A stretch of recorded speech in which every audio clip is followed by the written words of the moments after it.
एक दिन हजरत मोहम्मद सल्लल्लाहु अलैहि वसल्लम जंगल के पास से गुजर रहे थे। तभी उन्होंने देखा कि एक यहूदी ने एक हिरण को बांध रखा है। जैसे ही उस हिरण की नजर नबी पाक सल्लल्लाहु अलैहि वसल्लम पर पड़ी, वह रोते हुए बोल पड़ा, या रसूल अल्लाह, या हबीब अल्लाह, आज सुबह मैं अपने बच्चों को छोड़कर खाने की तलाश में निकला था। उसी दौरान यह यहूदी आया और मुझे पकड़कर बांध दिया। सुबह से अब तक मैं यूं ही कैद हूं। या रसूल अल्लाह सल्लल्लाहु अलैहि वसल्लम, मेरे छोटे छोटे बच्चे हैं। सुबह से मैंने उन्हें दूध नहीं पिलाया। वह मुझे ना पाकर परेशान हो गए होंगे। शायद उनका गला दूध ना मिलने की वजह से सूख गया होगा। या रसूल अल्लाह सल्लल्लाहु अलैहि वसल्लम, मेरी आपसे इल्तिजा है कि आप मेरी मदद करें।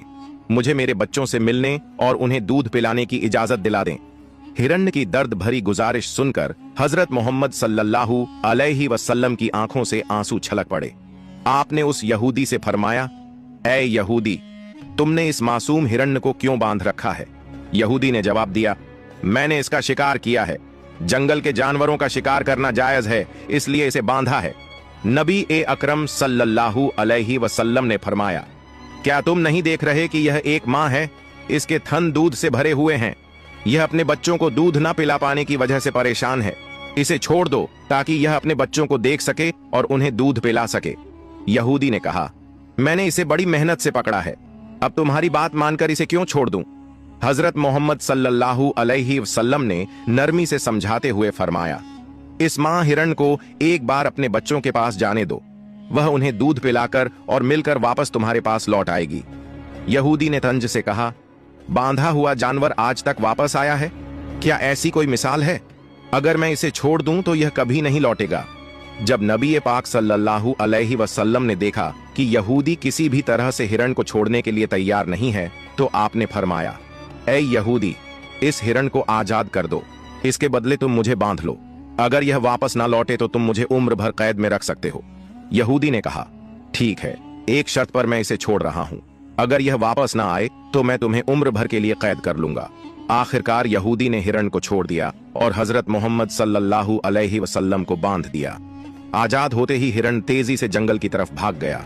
यहूदी दिल ही दिल में हंसते हुए सोचने लगा, हिरण अब कभी लौट कर नहीं आएगा। इस आदमी को मैं हमेशा के लिए कैद में रखूंगा। इससे बड़ा बेवकूफ मैंने पूरी दुनिया में नहीं देखा। एक जंगल के जानवर के लिए इसने अपनी जिंदगी दांव पर लगा दी। हिरण तेजी से अपने बच्चों के पास पहुंचा। बच्चों ने उसे देखकर हैरानी से पूछा, अम्मा, आप सुबह से कहां थीं? हम आपका इंतजार करते करते थक गए। बिना दूध के हमारा गला सूख गया है। क्या हो गया है कि आप हमें छोड़कर चली गई थीं? मां हिरण ने बच्चों को समझाते हुए कहा, मेरे प्यारे बच्चों, आज सुबह जब मैं तुम्हारे लिए खाने की तलाश में निकली थी तो एक यहूदी ने मुझे पकड़ लिया। वह मुझे बांध कर ले गया। फिर अल्लाह के प्यारे नबी सल्लल्लाहु अलैहि वसल्लम उस रास्ते से गुजरे। मैंने उनसे तुम्हारी हालत के बारे में कहा और उनसे मदद की गुहार लगाई। हिरण ने आगे कहा, नबी करीम सल्लल्लाहु अलैहि वसल्लम ने मेरी मदद करने के लिए खुद को उस यहूदी के पास गिरवी रख दिया ताकि मैं तुमसे आखिरी बार मिल सकूं।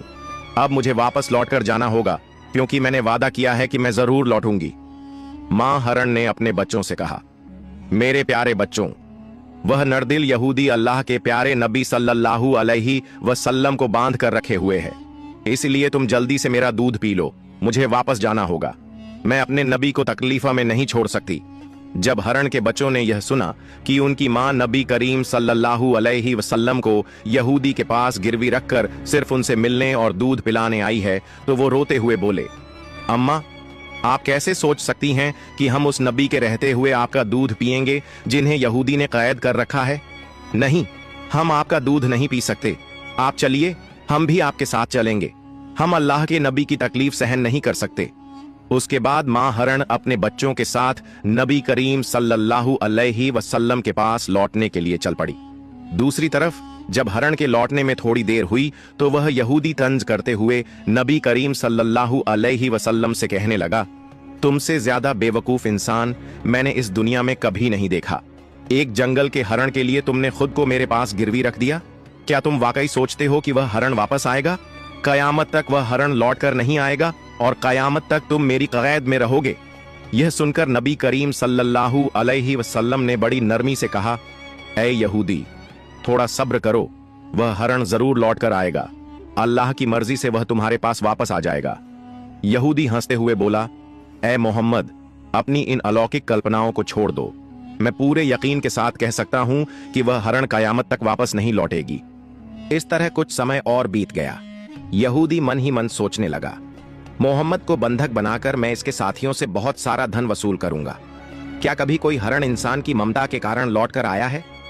थोड़ी देर और बीतने के बाद यहूदी ने देखा कि न सिर्फ हरण लौटकर आ रही है, बल्कि उसके साथ उसके बच्चे भी हैं। यह देखकर वह हैरान रह गया।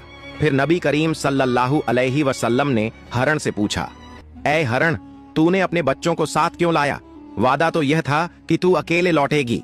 मां हरण ने जवाब दिया, या रसूल अल्लाह, जब मैं अपने बच्चों के पास पहुंची और उन्हें बताया कि अल्लाह के प्यारे नबी सल्लल्लाहु अलैहि वसल्लम ने खुद को एक यहूदी के पास गिरवी रख दिया ताकि मैं तुमसे आखिरी बार मिल सकूं और तुम्हें दूध पिला सकूं, तो मेरे बच्चों ने रोते हुए कहा, अम्मा, आप कैसे सोच सकती हैं कि हम अल्लाह के नबी को बंधन में छोड़कर आपका दूध पिएंगे?